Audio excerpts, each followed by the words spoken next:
Аничка дойде от Хамбург за твоето дентално лечение. Може ли малко да ни споделиш как мина денталното ти лечение при нас? Аз дойдох в Идеал Клиник преди 3 месеца. Поставиха ми импланти и след това се чувствах прекрасно. Слушала съм от други хора, че след поставянето на импланти са подути около 2-3 седмици, че имат страшни болки. При мен нямаше нищо подобно. Още на другия ден се чувствах все едно нищо не са правили върху мен.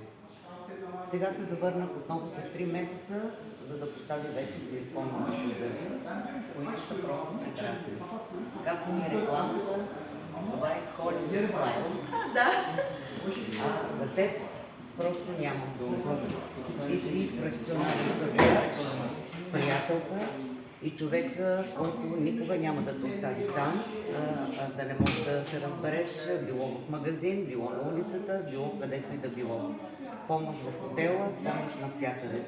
Много благодаря на теб и на Дентал Клиник Идея. И аз много ти благодаря, че се срещнахме, че се запознахме и че ще продължим след това. Нашето приятелство. Благодаря ти.